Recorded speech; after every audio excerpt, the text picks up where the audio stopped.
नहीं ठीक है। आराम से। Thank you.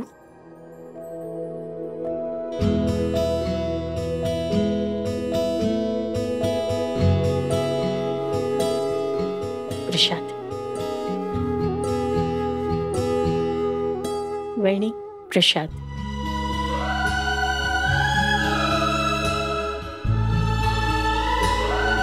Thank you. मस्त मस्त। मानसी, पिछले 1 साल से तो सम्राट के लौटने की मन्नत मांगने मंदिर जाती रही, और आज उसी बेटे के साथ मंदिर में जाते हुए कितना अच्छा लगा होगा ना तुझे? सब खंडोबा की कृपा है। हो वैणी, गणपति बप्पा ने मेरी बात मान ली, मेरी प्रार्थना स्वीकार कर ली। मेरे बेटे से मुझे मिला दिया। अब और कुछ नहीं चाहिए मुझे। तसल्ली है कि मेरा सम्राट ठीक है। अब वो कहीं भी रहे, खुश रहे। मानसी दाई, क्या बात कर रही हैं आप? प्रसाद, ये कहीं नहीं जा रहा, यहीं रहेगा, हम जाने ही नहीं देंगे इसे। हाँ। मैं आपके जज्बात समझता हूँ नियाद मामा, लेकिन मुझे वापस जाना ही होगा।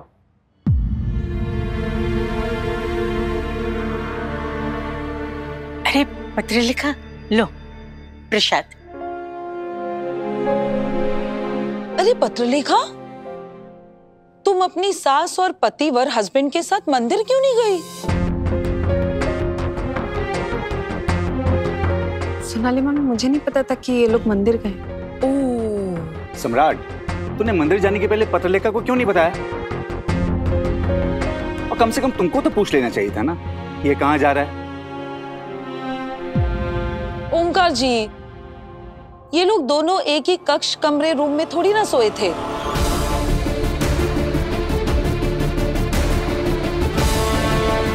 तो बाकी को कैसे पता होगा, बताइए मुझे।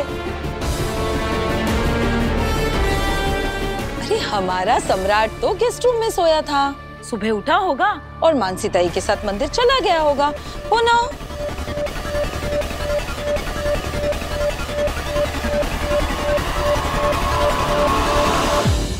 अरे अश्विनी, प्रसाद,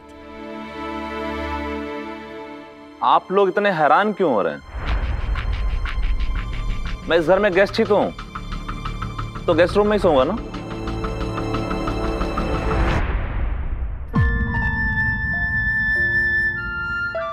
क्या है? क्यों ऐसा कर रहे हो? अरे पहले जब भी छुट्टियों पे आते थे खाने की बात करते थे, और अब की बार आए हो तो जाने की बात कर रहे हो।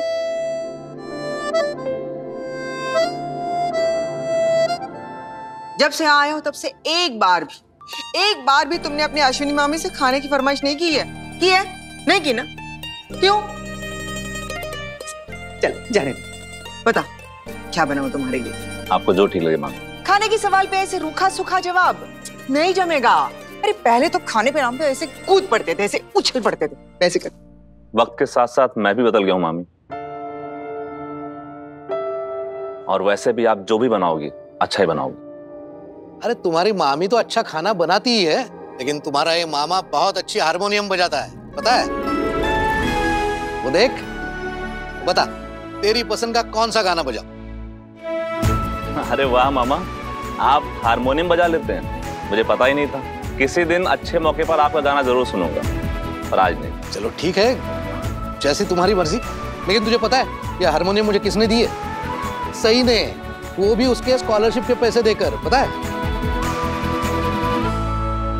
आपको पता है दादा, सई वैनी हमेशा सभी घर वालों की खुशियों के बारे में सोचती है,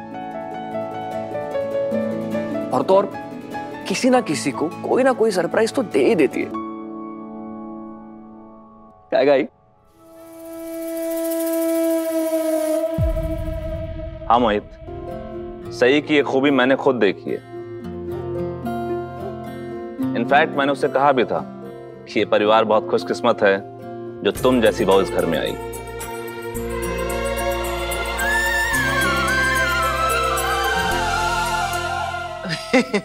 चंबर वर्ष आयुष्य। देखो, नाम लिया और हमारी शैतान हाजिर हो गई। कौन शैतान? मैं? और नहीं तो क्या। ये क्या नाश्ता किसके लिए लेके जा रही है? विराट सर के लिए। उनकी तबीयत ठीक नहीं है ना।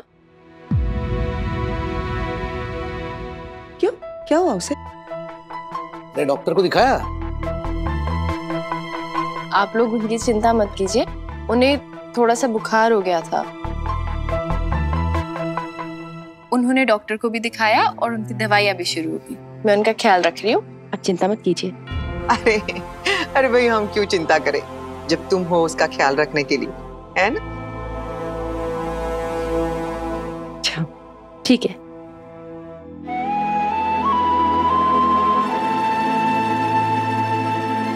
सही को देख के लगता है कि उसे घर वालों की बहुत परवाह है,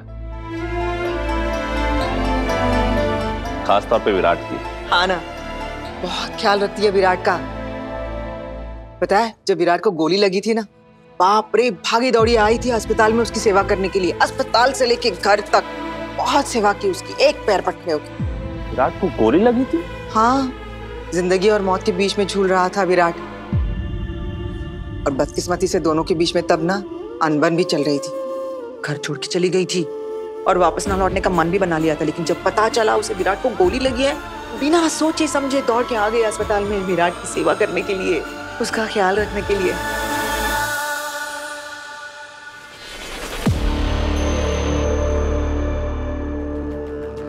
अगर सही विराट के बारे में इतना सोचती है कि उसे तकलीफ में नहीं देख सकती, और विराट भी सही के लिए अपनी फीलिंग्स को अपने ही अंदर दबा के रखना चाहता है, इसका मतलब इन दोनों के दिल में एक दूसरे के लिए कुछ है जिसे मानने को तैयार नहीं। क्या मुझे सही से बात करनी चाहिए, उसे इस रिश्ते को एक नए नजरिए से देखने की सलाह देनी चाहिए?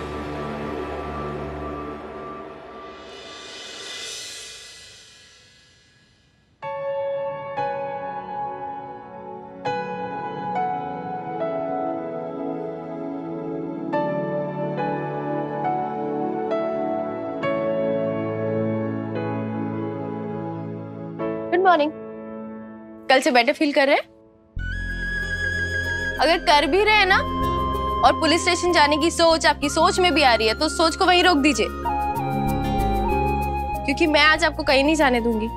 सही है सब। और हाँ, अभी मैं आपके सीनियर ऑफिसर्स को कॉल कर देती हूँ कि आज आपकी तबीयत ठीक नहीं है, आज आप पुलिस स्टेशन नहीं आएंगे।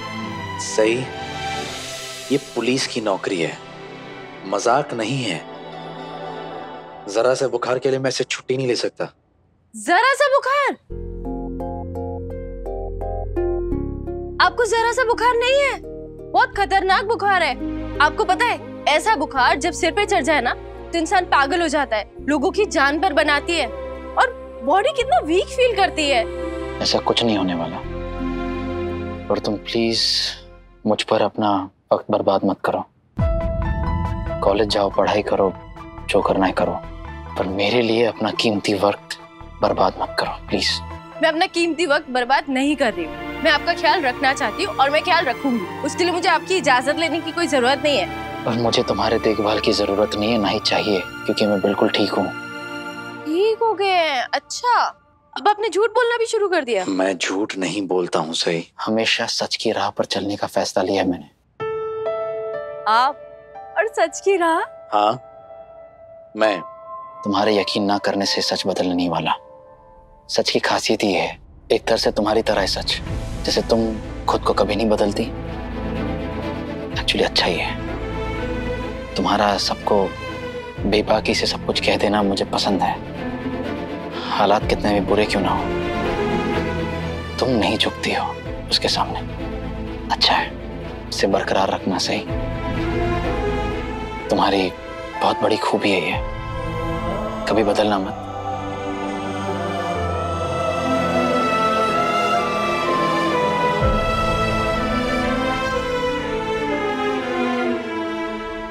क्या आप में वो खूबी है? क्या मतलब है? नहीं नहीं, कुछ नहीं है, तो बस पूछ रही थी कि क्या आप में ये खूबी है, और अगर नहीं है तो सीख लीजिए, कोशिश कीजिए, और अगर है तो बहुत अच्छी बात है, क्योंकि अब सच बोलने के अलावा आपके पास और कोई ऑप्शन नहीं होगा ना। कहना क्या चाहती हो तुम? आपको सच में नहीं समझ में आया मैं क्या कह रही हूँ? सोचिए थोड़ा।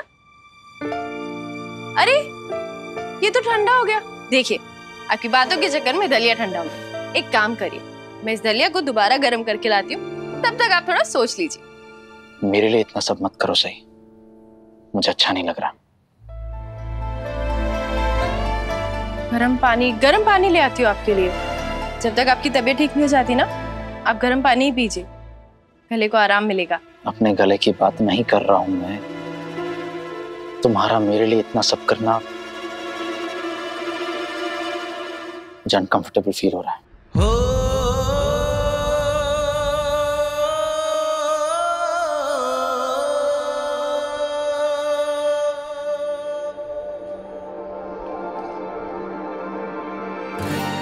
आपका ध्यान रखने के लिए आई एम सॉरी, लेकिन आपके ऐसे हाल में मैं आपको ऐसे नहीं छोड़ सकती।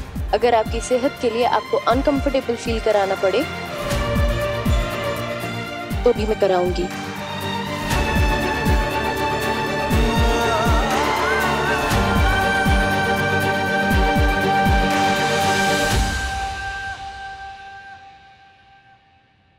सम्राट,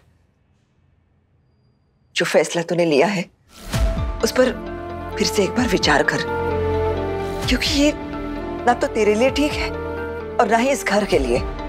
बहनी बिल्कुल ठीक कह रही है सम्राट, तू अपना फैसला जल्दबाजी में मत ले। मैंने जल्दबाजी में कोई फैसला नहीं लिया मामा, बहुत सोच समझ कर लिया है और अब मैं अपना फैसला नहीं बदलने वाला। सम्राट, मेरी बात सुन।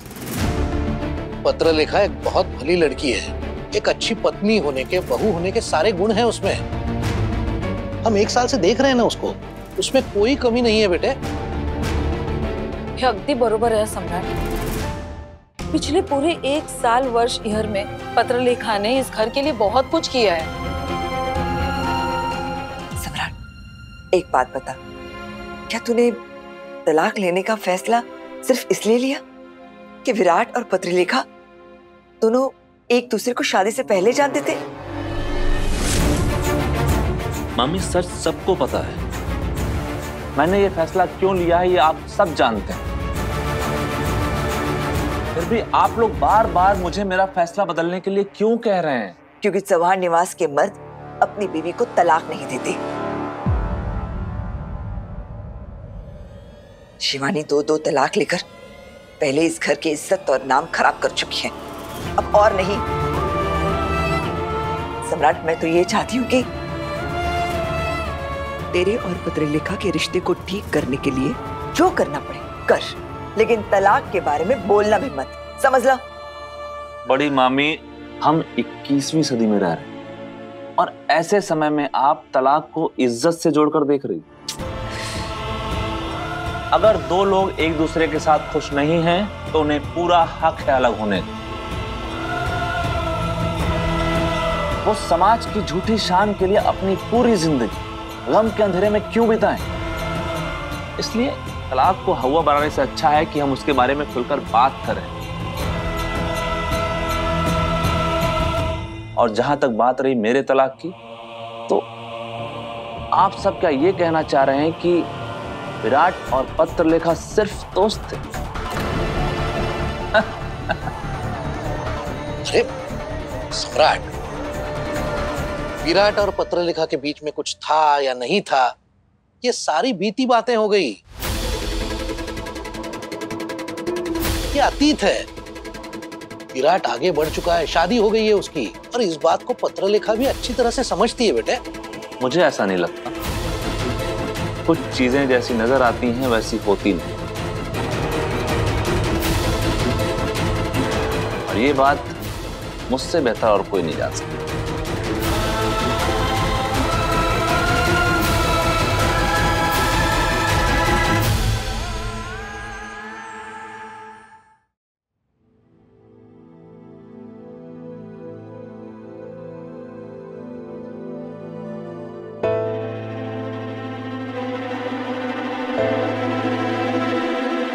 विराट,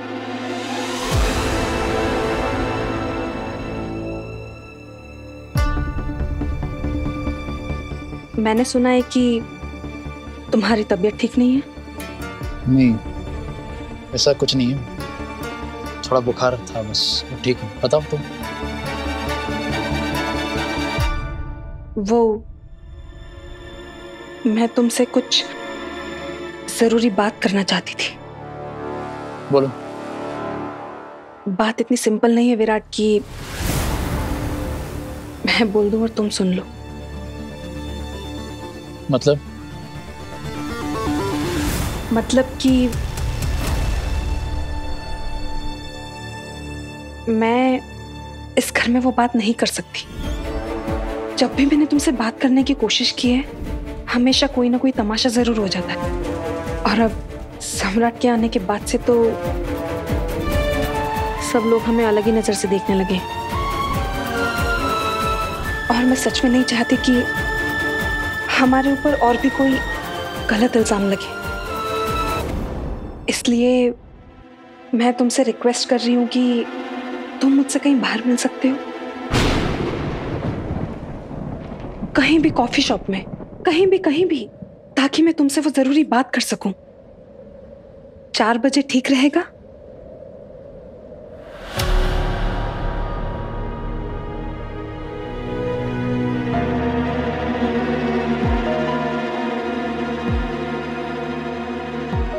अगर बात इतनी ही जरूरी है तो मैं कैफे 4 बजे पहुंच जाऊंगा। अगर बात जरूरी नहीं होती तो मैं तुम्हें परेशान भी नहीं करती।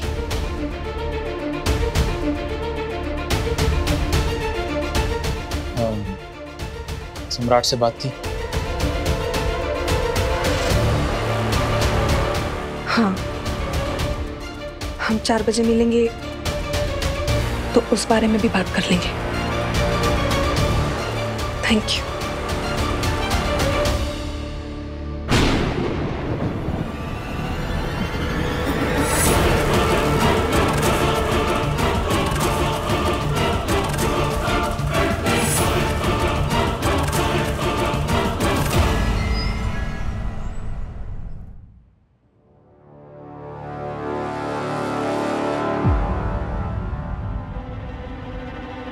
आई एम सॉरी मैं तुम्हारे कमरे में आई।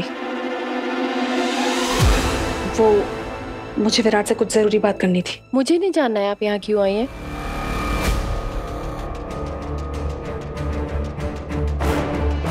तो फिर तुम मुझे देखकर इतनी हैरान क्यों हो गई? ये तो नॉर्मल मैनर्स है ना पाकी दीदी, कि जब 2 लोग अपनी पर्सनल बात कर रहे होते हैं तो बीच में नहीं जाना चाहिए, इसलिए मैं वहाँ रुक गई थी।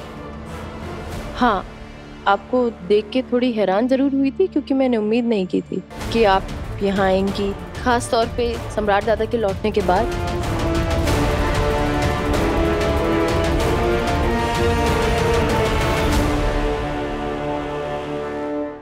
मेरे और विराट के बीच में पर्सनल जैसा कुछ नहीं है। हम इससे तो बस... पहले कि आप अपनी कोई बात पूरी करें, मैं अपनी बात पूरी कर देती हूँ। मैं सिर्फ विराट सर के लिए नाश्ता और गर्म पानी लेकर आई थी। मैं चलती हूँ। रुको सही, ये कमरा भी तुम्हारा है और यहाँ पर रहने वाला इंसान भी तुम्हारा है।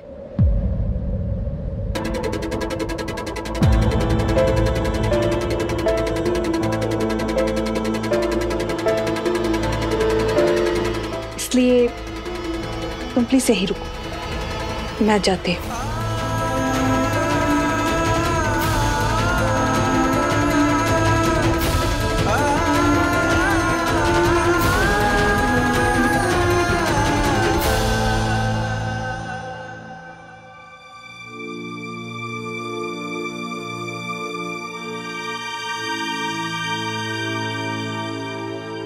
गर्म पानी और नाश्ता, घर के थोड़े काम है, मैं करके आती हूँ, फिर आपको दवाई देती हूँ, ठीक है? कॉलेज का क्या?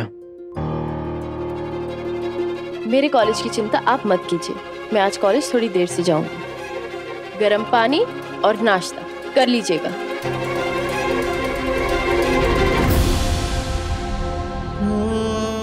इस लड़की को समझना इम्पॉसिबल है। इसे मेरे सेहत की चिंता है, लेकिन मेरे फीलिंग्स की बिल्कुल कदर नहीं है।